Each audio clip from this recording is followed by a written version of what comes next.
ლია მუხაშავრია, იურისტი არის ჩვენი განსაკუთრებით სტუმარი, მოგესალმებელია. ჩვენ ყველამ ვიხილეთ ის რაც მოხდა საზღვრისპირა არა კონფლიქტის რეგიონში მყოფი სოფლის მოსახლეობას რო ხდებოდა ივანიშვილი და ჩვენ ნახეთ ზონდერ ჯგუფები, ადგილობრივი ხელისუფლების წარმომადგენლები, როგორ და მათი მეგობარი ქალბატონები როგორ ამუნათებდნენ ბიზნე ივანიშვილს იმ ფრაზით რომ სად იყავი, როდესაც აქ ომი მიმდინარეობდა. მოდი გავხსნათ სად იყო თავად ხელისუფლება, შენ გაქვს საქმე, რომელსაც აწარმოებ უკვე წლების მანძილზე. ვინ არის ამ საქმის ფიგურანტი? ესე იგი ჩვენ გავასაჩივრეთ ომის საქმეები, როგორც ჩვენ ვეძახით, ეს არის დაღუპული, ომში დაღუპული მშვიდობიანი მოსახლეობა, ეს არის დაჭრილები და ეს არის ტყვეთ ჩავარდნილი ადამიანები, მათ შორის არის ინდივიდუალურად, ეს არის დაახლოებით 36 საქმე ამ ეტაპისთვის გაგზავნილი და მათ შორის არის რამდენიმე მერეთის მცხოვრების საქმე და მერეთელები მე კარგად მიცნობენ და მეც კარგად ვიცნობ ამ სოფელს, იმიტომ რომ ომის შემდეგ რამდენჯერმე ვიყავი იქ და პირადად გამოვკითხე საქართველოს მოქალაქეები. ესენი არიან მერეთის ეს არის ევროკონვენციის მეორე მუხლის დარღვევა იმ შემთხვევაში, როდესაც სიცოცხლის უფლება დაირღვა, ეს არის რა თქმა უნდა წამების აკრძალვა და არაადამიანური მოპყრობა, ეს არის ტყვეობის შემთხვევაში მეხუთე მუხლის დარღვევა, ანუ პირადი თავისუფლების და ხელშეუხებლობის უფლება და სხვა უფლებები. თქვენი მოწინააღმდეგე ამ შემთხვევაში არის როგორც საქართველოს ისე რუსეთის სახელმწიფო. დიახ, ჩვენ გვაქვს ბედნიერება ორივე მთავრობას დასაშობაც ესაკითხებია. არა, ჯერჯერობით ეს საკითხებია, ეს საქმეები არის უძრავად, იმიტომ რომ ალბათ იცის მაყურებელმა ჯერ ევროსასამართლომ უნდა განიხილოს სახელმწიფოთა შორის დავა, მათ შორის საომარი მდგომარეობის გამო და შემდეგ სასამართლო ცხადია მიუბრუნდება. კარგი, მოდი აქედან გამომდინარე ძალიან კარგად იცი თუ რა მოხდა ქრონოლოგიურად. რა თქმა უნდა. და შეგიძლია სრული კომპეტენტურობით და ვიცი რომ ძალიან პატიოსანი ადამიანი ხარ და გრამს არ მოიტყუები, რაც იცი ის მოგვიყვე. დიახ. მერეთზე ავიღოთ, თუნდაც მერეთზე ვილაპარაკოთ. აი ქრონოლოგიას მივყვეთ. დიახ. მერეთში იყო ყოველთვის დაპირისპირება, მერეთი იყო საზღვრისპირა რეგიონი, სოფელი, ეს საზღვარი რა თქმა უნდა იურიდიულად არ არსებობს, მაგრამ პირობითი საზღვარია, ეს ოკუპირებულ ტერიტორიას ხობს საქართველოს დანარჩენი ტერიტორიისგან და სროლები მიმდინარეობდა ხშირად. 90 წლის შემდეგ ამ ტერიტორიაზე ყველა მიცის რომ მუდმივად იყო სროლები, პირიქით მერეთელები ყოველთვის ამბობდნენ რომ ღამე თუ სროლის ხმა არ გვესმოდა, მაშინ ვერ ვიძინებდით რომ რა ხდება, რატო არ ისვრიან. ანუ ესენი იყვნენ მუდმივ ფრონტის ხაზზე მცხოვრები ადამიანები. რა ხდებოდა 2008 წლის ზაფხულში? და იცით რა არის 2008 წლის აგვისტოში, აი 12 აგვისტოს მოხდა სოფელ მერეთის ოკუპაცია, დაახლოებით ნაშუა დღეს. ამ დროს უკვე სოფელში დარჩენილი იყო მხოლოდ მამაკაცები, იმიტომ რომ 7-8 აგვისტოდან როცა ძალიან ინტენსიური გახდა სროლების ხმა და აფეთქებები, ქალები და ბავშვები მათ გახიზეს. ლია, აი ჩვენი ჯარების შეტევის მიმართულება მერეთზე არ იყო, ხო?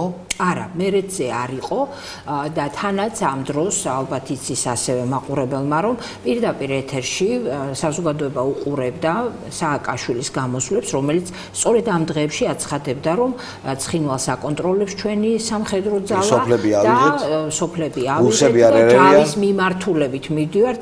იცით რა, მე ამ დღეებში ტელევიზორს არ უყურებ, სხვა შორის არ ვიყავი თბილისში და ბავშვებს ვიფარავდი, ასე ვთქვათ, ამ საშინელი ინფორმაციისგან, მაგრამ უნდა ითქვას, რომ ეს მე ვიცი თვითონ ჩემი კლიენტების მონაყოლიდან, მათი ოფიციალური ჩვენებებიდან, რომ ისინი ტელევიზორში უყურებდნენ სააკაშვილის გამოსვლას, რომელიც ამბობდა, რომ ჩვენ უკვე ოკუპირებული გვაქვს, დაკავებული გვაქვს ცხინვალი და ჯავის მიმართულებით მივიწევთ და ამ დროს დავინახეს ფანჯრიდან, რომ მეზობელი სოფელი უკვე ცეცხლის ალშია გახვეულდა. ეს რომელი დღეა?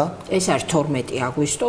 მივხვდი, რომ რაღაც ისე ვერ არის, მაგრამ იცით რა, წარმოიდგინეთ ადამიანის მდგომარეობა, რომელიც პირდაპირ ეთერში უყურებს თავისი ქვეყნის უმაღლეს მთავარ სარდალს, პრეზიდენტს, პირველ პირს და თავისი თვალით ხედავს, რომ მეზობელი სოფელი იწვის და მივხვდით, რომ ცუდად იყო საქმე და გადავწყვეტეთ გაქცევა, მაგრამ ისინი შორს ვერ გაიქცნენ სამწუხაროდ. რუსები შემოვიდნენ, ხო თუ არა, ამ დროს უკვე ეს პერიმეტრი ოკუპირებული იყო და რუსი ეგრეთ წოდებული ბაევიკები უკვე დათარეშობდნენ ამ ტერიტორიაზე.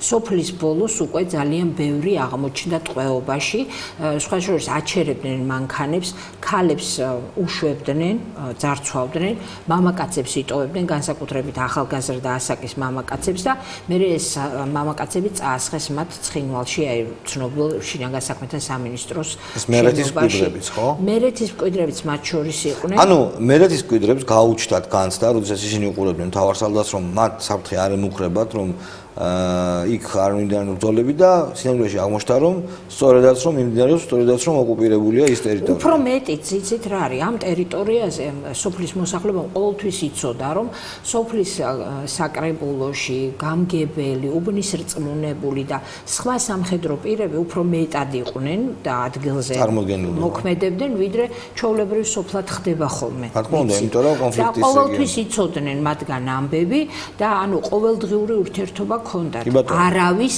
გაფრთხილება არ მიუღია და უფრო მეტიც, როდესაც მათ დაინახეს, რომ საბრძოლო მოქმედებები უფრო ინტენსიურ ხასიათს იღებს და დაიწყეს ამ ხალხის მოძიება, რომ გაეგოთ რაშიას, აღმოჩნდა, რომ ყველა ესენი უკვე წასულები არიან, ყველა ოფიციალური სამუშაო ადგილი მიტოვებულია და ადამიანები აღმოჩნდნენ ბედის ანაბეჭდებში. 2008 წელს აგვისტოში მერეთის ხარს გამგებელი არც სხვა ოფიციალური პირი არც ვინმე ჯარისკაცი არავინ იქ არის ხო? არათუ არ იცავდა და ფიზიკურად არ იყო, არამედ ინფორმაციაც არ მიაწოდეს ადამიანებს. უფრო მეცაც გეტყვით, იყო ერთი შემთხვევა, არ დავასახელებ და სოფელში კარგად იციან, ეს მოხუცი ადამიანი სახლში ცხოვრობდა, საღამოს მასთან მივიდნენ სამხედროები და სთხოვეს, რომ ეზოში მიეცა უფლება დაელაგებინათ გარკვეული ყუთები, რომელიც სავსე იყო ტყვია-წამლით. ამ კაცმა რა თქმა უნდა ნებართვა მისცა და უთხრეს, რომ ბაბუ ჩვენ დილას მოვალთ და ამას ყველაფერს წავიღეთ.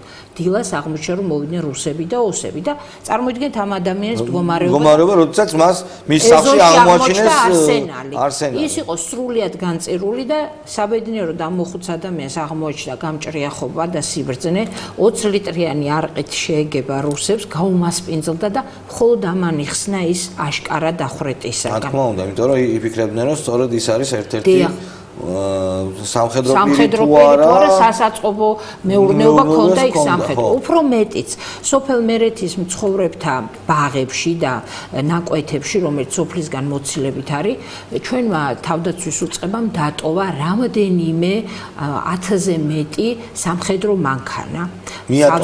ეს სატვირთო სამხედრო მანქანა, რომელიც სავსე იყო ტყვია-წამლით, ეს მანქანები აღმოჩნდა საჰაერო თავდასხმის ლეგიტიმური სამიზნე, იმიტომ რომ ცხადია, მტერს აქვს მოწინააღმდეგის სამხედრო თავდაცვითი შეიარაღების განადგურების კანონიერი უფლება და იმის გამო, რომ ეს ამ ხელა ტყვია-წამლით დატვირთული სატვირთო მანქანები იმ ტერიტორიაზე აფეთქდა, წარმოიდგინეთ რა დაემართებოდა საჰაერო დაბომბვა იყო, რა დაემართებოდა იმ ტერიტორიაზე ბაღებს და სასოფლო სამეურნეო ნაკვეთებს. ეს ნაკვეთები ისე განადგურდა, რომ მე ამ სოფლის მოსახლეობისგან ვიცი, რომ 3 წლის შემდეგ, როცა მათ იმავე ნაკვეთებში გადაწყვიტეს ბაღის გაშენება, აღმოჩნდა, რომ ესე იგი ბარს კიდევ შეიძლებოდა ამოყოლოდა ჭორვი და ნამსხვრევი და ხელყუმბარაც კი და ერთ-ერთი ჩემი კლიენტის ოჯახი მიყვებოდა 2 წლის მერე, რომ აი არ გავაო დღეო და არ გამოივლისო პოლიციის უფროსიან მოადგილეო, რომ არ გაჩერდეს ჩვენს ეზოსთან და არ იკითხოსო.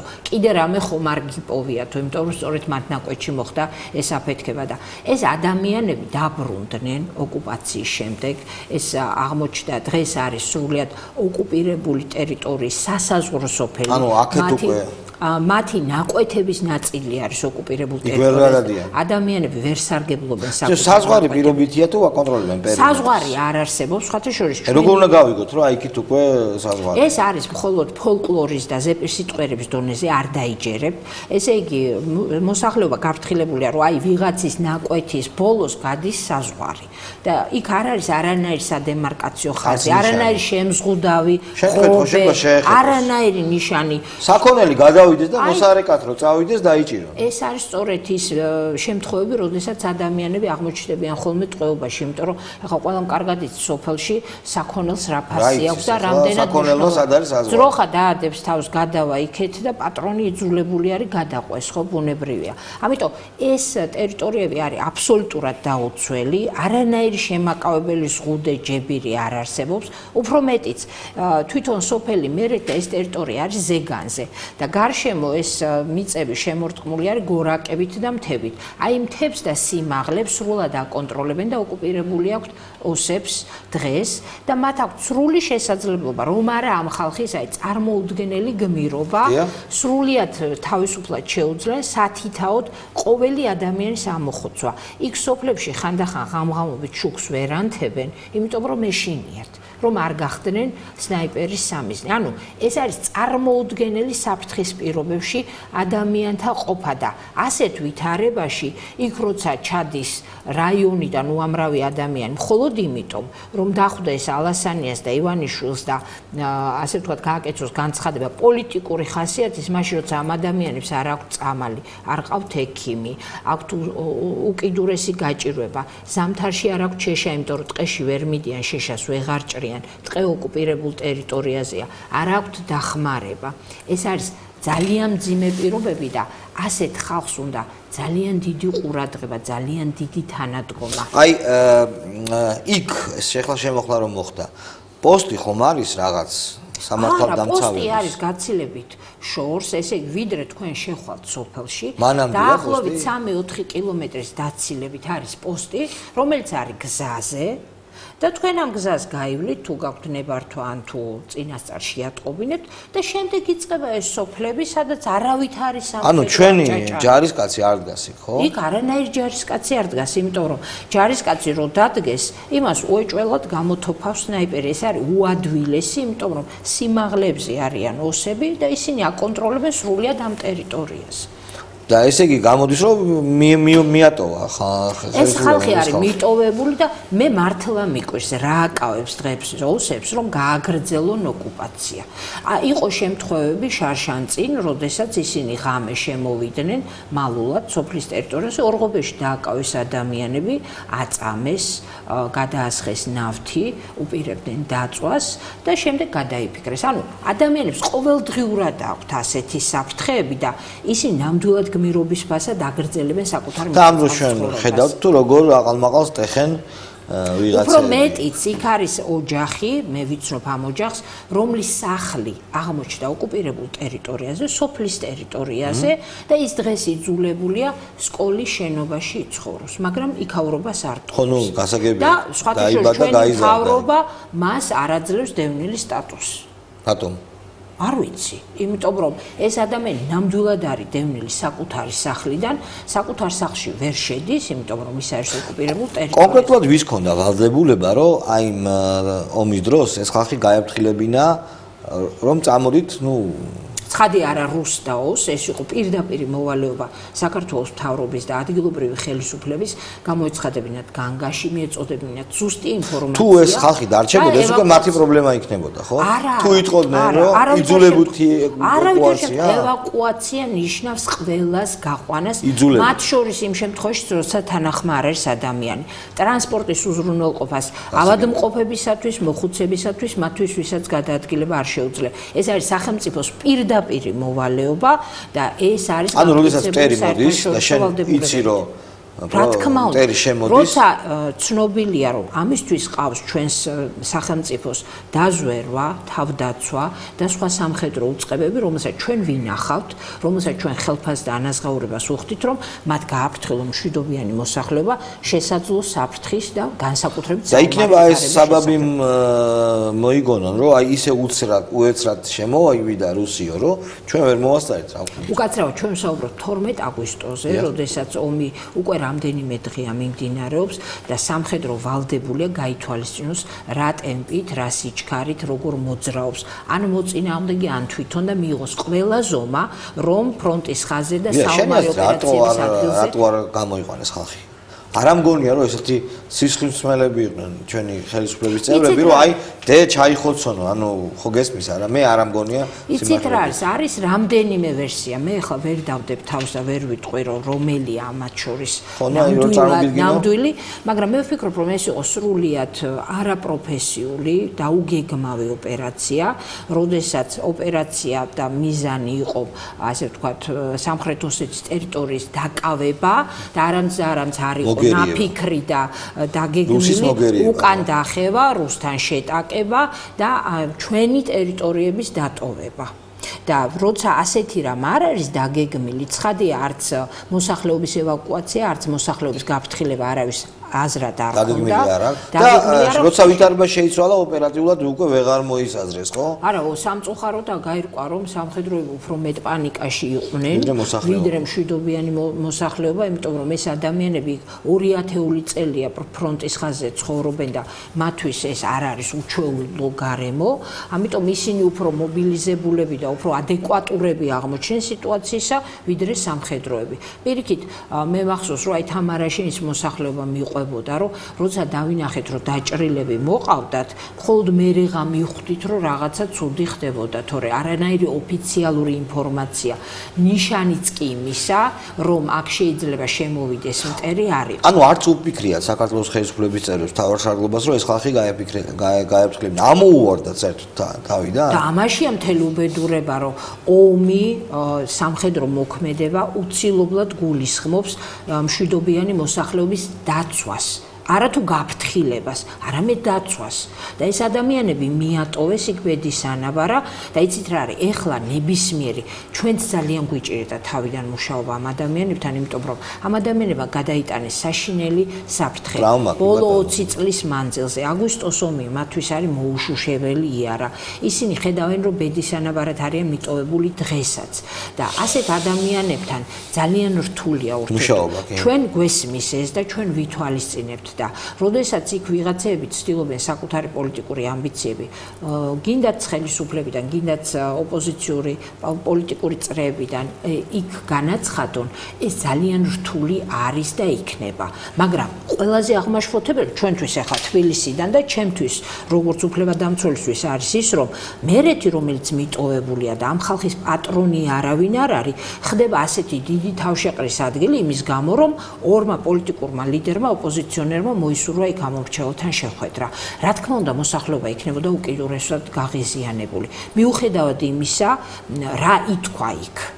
და უბრალოდ წარმოუდგენელია რომ ესეთი შეტაკება მოხდა, იმიტომ რომ ის ქალები, რომლებიც ამ სოფელში ცხოვრობდნენ, ძალიან კარგად ხვდებიან, რომ მამაკაცებმა ისინი არ დაიცვეს და დღეს მოდიან ეს კუნთმაგარი და ჯანმაგარი მამაკაცები, სხვათა შორის ვიზუალურად ჩანდა, ვინ იყო იქ ჩასული და ვინ იყო ადგილობრივი.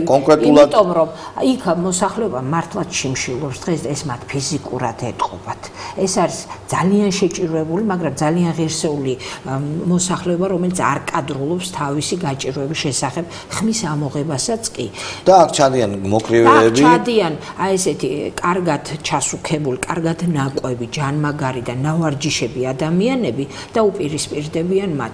და ეს არის მართლაც აღმაშფოთებელი. არ არიან ხელისუფლების მომხრენი ბერნი, ხო იქ მერეთელები. ცხადია ვერ იქნებიან, იმიტომ რომ ამ ადამიანებმა ძალიან კარგად იციან, საკუთარ ტყავზე იწუნიეს ამ ხელისუფლების მფარველობა, დაცვა და ამ ხელისუფლების ლია, მინდა გკითხო, ტალიანის დასკვნას რამდენად იყენებ შენ ამ სარჩელების მომზადებაში. ანუ ტალიანის დასკვნა რამდენად მნიშვნელოვანი დოკუმენტია ევროპელებისთვის?